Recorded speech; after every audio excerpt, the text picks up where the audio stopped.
Okay, so I guess there was a bit of a mix-up, but I'll start anyway. We actually agreed that I agreed with the organizers. We did some poll, and then people wanted to hear more about the employee threat, and so we changed that just about a week or two ago. All right, so good morning, good afternoon, probably good evening, depending on where you're joining from. I'm going to be talking about protecting your enterprise from the human element, and I think just to start by saying that one of the things I've noticed in meetings like this, if you're not careful, what you end up taking away are things that you probably could have gotten on Google or by following one of the NIST or ISO or COVID standards, okay? So I'm always intentional in conversations like this to say, what exactly are you going to take out of this? It has to be so what you really get from meetings like this is something that should be, practical, a bit relational. I mean, I could talk high and mighty, but I think that the practicality and the practical experiences of some of the things we've seen will be important for each of us, okay? So I'll just quickly run through the content and then delve right into it. One of the things, that an executive like myself, one of the questions I always ask is, what are the top threats to business? So, I mean, and I'm sure that that's the same case for any CEO or any business owner. You want to know what are the threats to businesses globally. And one of the write-ups I always monitor is the Alliance Global Barometer. So what they do is that every year they sit with the CEOs of Fortune 500 companies and ask them, what were some of the threats to your business, last year? What were some of the things that probably hindered you from achieving your strategic objectives? Now, it's interesting that even in a pandemic year, which, I mean, the first answers to that should be pandemic, right? Some countries still had cyber as their major challenges, in Africa, across Africa, outside of Africa. Some others, the bottom line is it was there, okay? I've been following this, since 2010. Cybersecurity was not even there at that time, and then it's just started coming up, and it's coming this far. And then when you have challenges like this, one question to ask is, if these are some of the threats that I should be looking at, and let's narrow down to cyber incidents, for example, then what are some of the ways that cyber threats crystallize? And that was where we decided to start talking about, let's start looking at the employees, from an employee perspective. So, I mean, the current landscape is not something that should be overflowed, like Mariana had said, previously, because that's not really where I'm going. But yes, FBI says that, key employees will be targeted, okay? And sometimes we come to this place and we sound infallible, but the truth is, if you're going to be targeted, you're going to be targeted. You're probably going to, are probably going to fall through. I was making some payments for something in the Middle East some 2 years ago, and then they had sent me my statement to say, oh, I was still owing XYZ. Now the problem was I was certain that I had made some payments, so that statement of account was incorrect, and so we're doing the back and forth.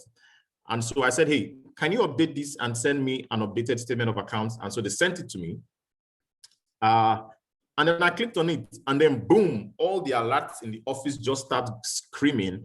And I didn't know. And when I checked, I found out that, of course, I mean, the security guys told me that attachment was actually a malware.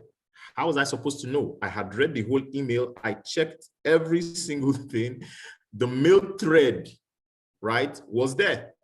So apparently those guys on the other side, they suffered a cyber breach. Of course, eventually they reached out to me to tell me, oh, their systems were unavailable for a while and things like that. But apparently I was targeted. And like I say, if you are targeted, you're targeted. Okay, so would so key employees will be targeted. There's the rise in cybercrime. There are no longer any borders. Okay, and how exactly do you deal with this from an employee perspective? Because not everything is going to be caught by your SIM, by your firewall, by your WAF, by your NAC, by all of these things that we use. Not everything is. I was having a conference call with a friend of mine in Canada, And as we were having the conference call, he wanted me to, to say hello to the wife. So the wife was at work. It's work from home.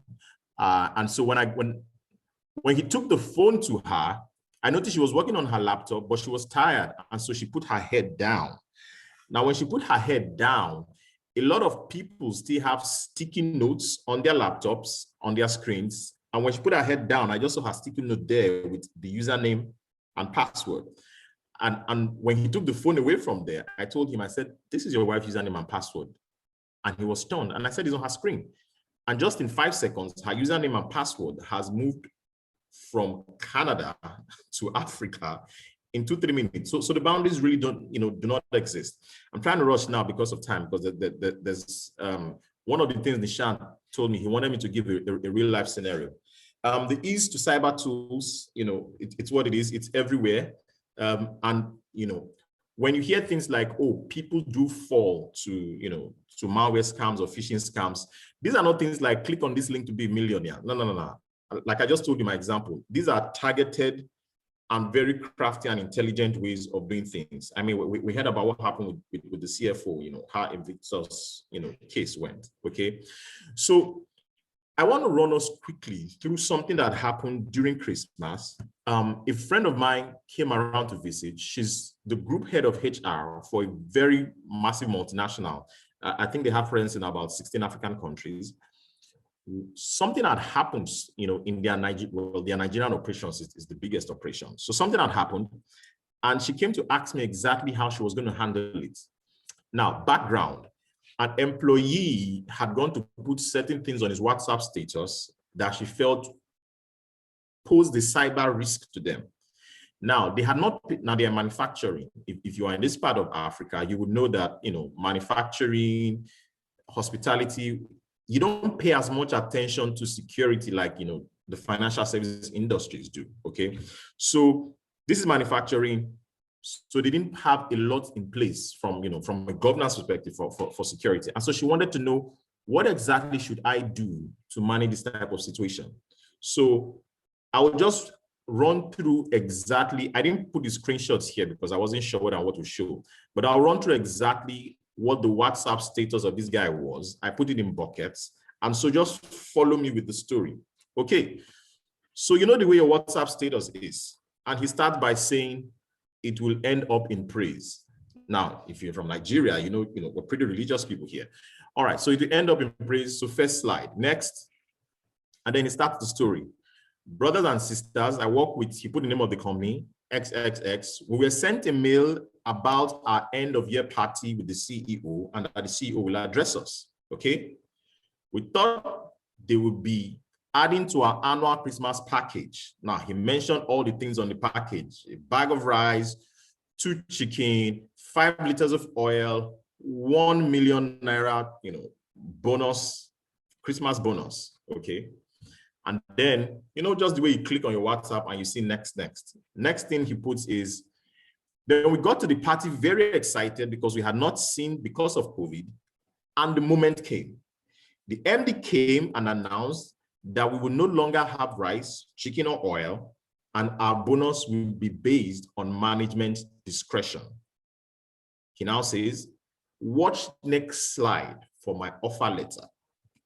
And then he puts up his offer letter, okay? Now, he goes on and says, you will see from the bottom left corner that these were things that were part of my contract with this company. He says, we make over, he puts how much they make over in a quarter, but you will not believe it. I mean, 100 million is about $200,000, okay? That will make over $200,000 in a quarter, but from the outside, you will not believe it. Next slide on his WhatsApp status. I have given my all to this company. Their systems are outdated and difficult to use, yet I still find a way to get results. And then he goes on, and he says he had planned his bonus earlier for his daughter's school fees. And then when I read it, so she showed me screenshots. I said, wow. And so I asked you too, all of you attendees, is there a security concern here? Has he just told hackers that their systems are vulnerable and outdated? Has he just informed the world about how much is on his offer letter? And so if you're in a country where there are security issues with physical security, has he just told them how much to probably demand for ransom from his family if he's kidnapped, for example? Has he told them how much this company, which is not publicly listed, how much exactly they are making on a quarterly basis? Other question to consider is, how would the CISO, how will your SIEM, how will your firewall, how will your, all the monitoring tools we have, how will you pick that up? You will never be able to pick such things up. And that is exactly the threat we face with people now. I'm rushing because of my time, so I'm just very conscious of time. I wanted to talk a lot about certain things, but these are the various threats now that seem to be targeting your employees, okay? I was part of an investigation some years back where we discovered that two companies were trying to get a larger market share. And the reason why company A could not, and so in doing so, they wanted to go for, an acquisition. So it was supposed to be an inorganic growth, okay?